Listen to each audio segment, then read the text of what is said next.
Hola, mi querida comunidad de Silvia Finanzas Inteligentes, ¿cómo están? Sí, la semana pasada no tuve tiempo de hacer un video aquí en el canal de Finanzas. Recordarles que tengo un segundo canal, Silvia Salud Inteligente, para todos aquellos que no lo conozcan, los invito a conocerlo. Hablo de otros temas que quizás les interese también.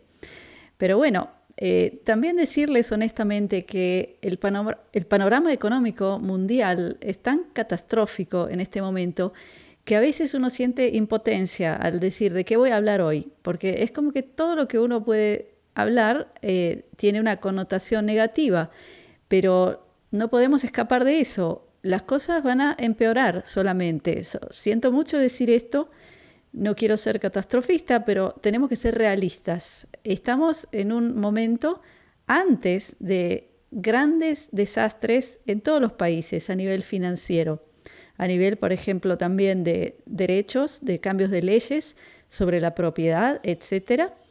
Pero bueno, no es el tema de hoy. El tema de hoy es lo que ha pasado hace unos días en la reunión del G7 en Italia.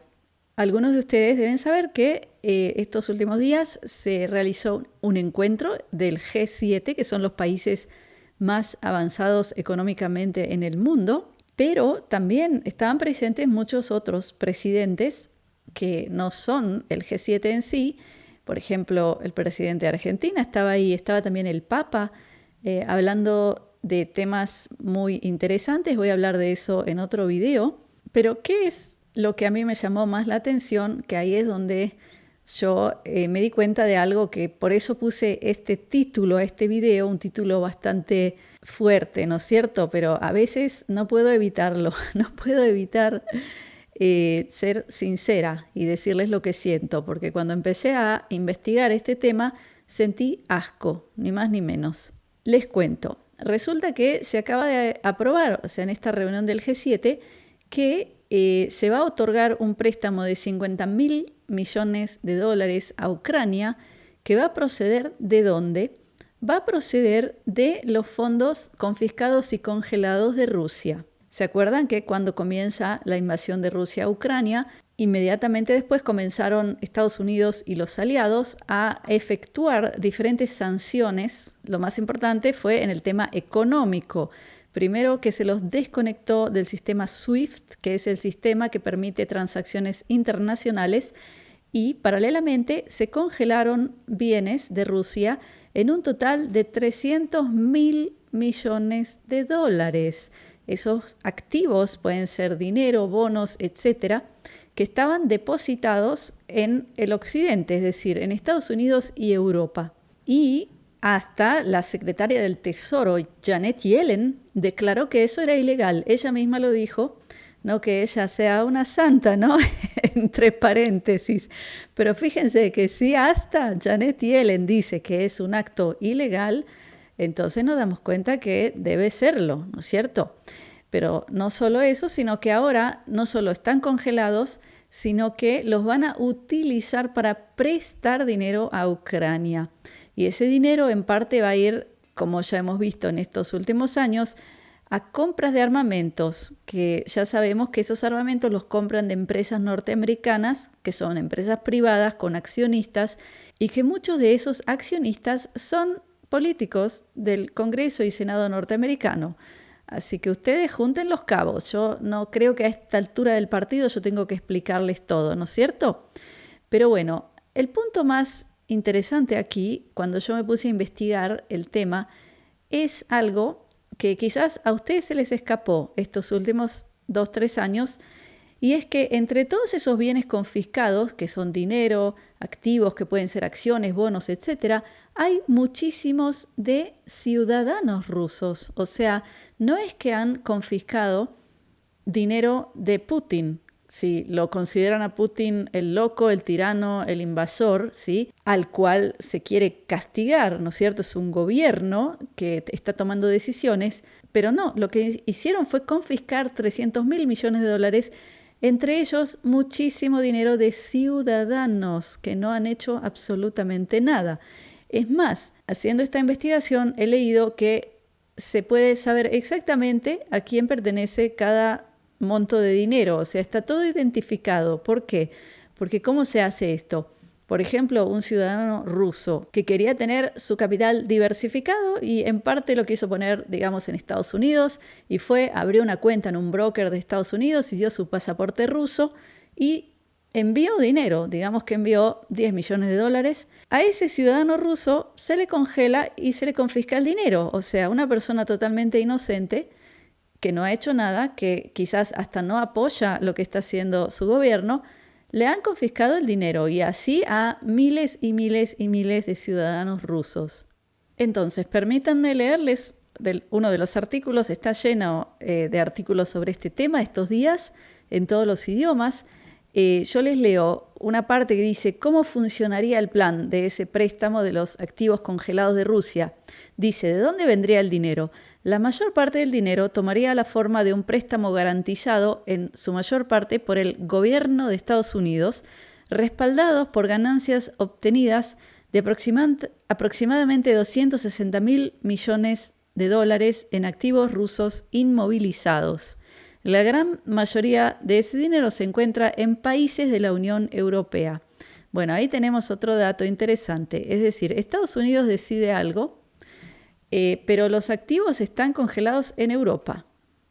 Entonces, ¿qué pasaría si Putin considerara eso un acto de mala fe? Un acto que no respeta las reglas de juego, porque al fin y al cabo puede haber una guerra, pero si alguien ha depositado dinero en otro país, eso no quiere decir que hay que violar sus derechos humanos.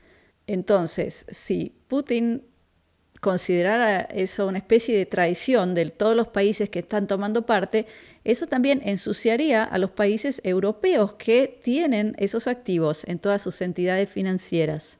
¿Qué más aparece en todo esto que estamos viendo de esta decisión que toman Estados Unidos y los aliados? Que si, por ejemplo, Ucrania, que ya está totalmente quebrada, está en un estado catastrófico a nivel económico, si llegase a quebrar luego de recibir ese préstamo, los responsables tendrían que ser los países que tienen esos activos en sus manos. Es decir, que podría llegar a endeudar también a los países que están dando ese préstamo. Y ahora quiero leerles lo que dice la prensa sobre el hecho de que están confiscando activos de ciudadanos. Dice así: los funcionarios rusos han advertido repetidamente que la confiscación estatal de activos va en contra de todos los principios del libre mercado. Veamos qué deciden, dijo a Reuters un alto funcionario ruso bajo condición de anonimato. La protección de la propiedad privada es una vaca sagrada que los alimenta hace muchos siglos. O sea, el ruso está hablando de los norteamericanos capitalistas, el país que se autoconsidera democracia, libre mercado. Ellos mismos están confiscando bienes de ciudadanos inocentes, ¿sí? Algunos funcionarios rusos han sugerido que si se confiscan los activos rusos, los activos de los inversores extranjeros atrapados en cuentas especiales llamadas tipo C en Rusia podrían correr la misma suerte. Algunos activos extranjeros quedaron efectivamente bloqueados en las cuentas C. No está claro exactamente cuánto dinero hay en esas cuentas, pero funcionarios rusos han dicho que es comparable a los 300.000 millones de dólares de reservas rusas congeladas. ¿Qué quiere decir eso? Que Rusia está haciendo lo mismo a ciudadanos extranjeros que no son rusos que han invertido en Rusia. Y nosotros sabemos que Rusia ha sido uno de esos mercados emergentes de los últimos años donde mucha gente ha invertido. Entonces, ¿qué es lo que vemos aquí? Aquí vemos algo muy interesante y es que se está transformando en norma, se está normalizando la confiscación de bienes de ciudadanos inocentes que no han hecho absolutamente nada y simplemente lo están haciendo algo como si fuera normal.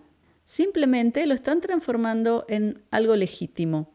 O sea, hoy es la guerra Rusia-Ucrania, mañana va a ser otra guerra y de golpe van a confiscar bienes que tú tienes depositado en algún país o acciones que has comprado, etcétera, etcétera. O sea que lo que yo veo aquí es de nuevo una especie de truco para expropiar a los ciudadanos de sus propiedades. Es más, cuando nosotros vemos esto, nosotros no sabemos quiénes son los ciudadanos rusos que tenían dinero en Estados Unidos, que pueden ser cientos de millones de dólares, que les han confiscado ese dinero. Por ejemplo, pueden ser algunos de los grandes oligarcas que son la oposición a Putin. También puede ser. O sea, de golpe esto se podría convertir en un arma para elegir a quién le congelamos su dinero, porque se mete a todo en una bolsa, pero nadie sabe quién es la persona damnificada y a dónde va a ir la persona damnificada, a quién le va a exigir en una situación así.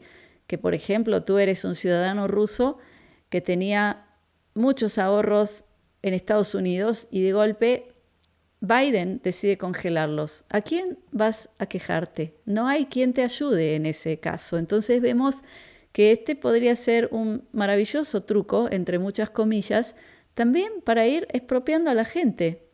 Entonces yo creo que hay que tomarse bastante seriamente cuando uno ve una noticia así, porque todos estamos ocupados en muchas cosas, sobre todo en lo que la prensa oficial decide que tienes que saber, te lleva por las narices a que estés ocupado, ocupada en pensar lo que ellos desean, pero lo que es importante tú no lo ves. Pero la parte más triste aquí es que vemos cómo se está normalizando la violación de los derechos básicos de los ciudadanos en todos los países del mundo. Pero lo importante, y ahora lo voy a decir con cinismo, es que te han manipulado los medios para que te posiciones y para que te pongas en contra de Rusia, ¿sí? ¿No es cierto? ¿Se acuerdan que cuando empieza esta guerra, que al fin y al cabo ninguno de ustedes entiende bien por qué ocurrió? Todos presionaban para que toda la gente del occidente esté en contra de Rusia. Entonces ahí vas a apoyar, tú mismo vas a apoyar que le congelen los bienes y hasta no te va a importar que se estén violando los derechos humanos de sus ciudadanos. Entonces yo creo que sería bueno que mantengamos los ojos abiertos ante todos los eventos que ocurren en el mundo, porque de lo que ves en la prensa a lo que pasa de verdad hay una distancia gigantesca y muchísimo es mentira, muchísimo está hecho para manipularte solamente para que tú apoyes decisiones que van en contra de los derechos humanos. Y como dice la famosa frase, cuando veas las barbas de tu vecino cortar, pon las tuyas a remojar, porque tú lo ves desde lejos, piensas que está muy lejos Ucrania, Rusia está también muy lejos y que a ti no te puede pasar, pero si vemos que lo normalizan de esta manera, entonces todos estamos en peligro de que nos hagan lo mismo. Así que eso es todo por hoy, mi querida audiencia. Espero sus comentarios abajo. Antes de despedirme, quiero contarles que en mi cuenta de Instagram, que es Comunidad Silvia, no hay ninguna otra es cuenta auténtica. Hay un montón de estafadores que utilizan mi foto, ponen Silvia Finanzas, etcétera. Esa no soy yo. La única cuenta es Comunidad Silvia en Instagram y en Twitter. Desde la última semana he comenzado a publicar 2 veces por semana un tip para ayudar a emprendedores y a gente que quiere mejorar su economía familiar o la economía de su negocio. Únanse a mi cuenta de Instagram y disfruten de estos tips porque son resultado de muchos años de experiencia desde trabajar en empresas de alta tecnología que comenzaron de ser 5 personas a venderse por $100 millones en el Nasdaq, a través de ver también fracasos muy grandes. O sea, he visto muchísimo en estos últimos 30 años de mi vida y estoy compartiendo ahora toda la sabiduría que pude acumular, así que estoy segurísima que van a disfrutar de esos tips 2 veces a la semana.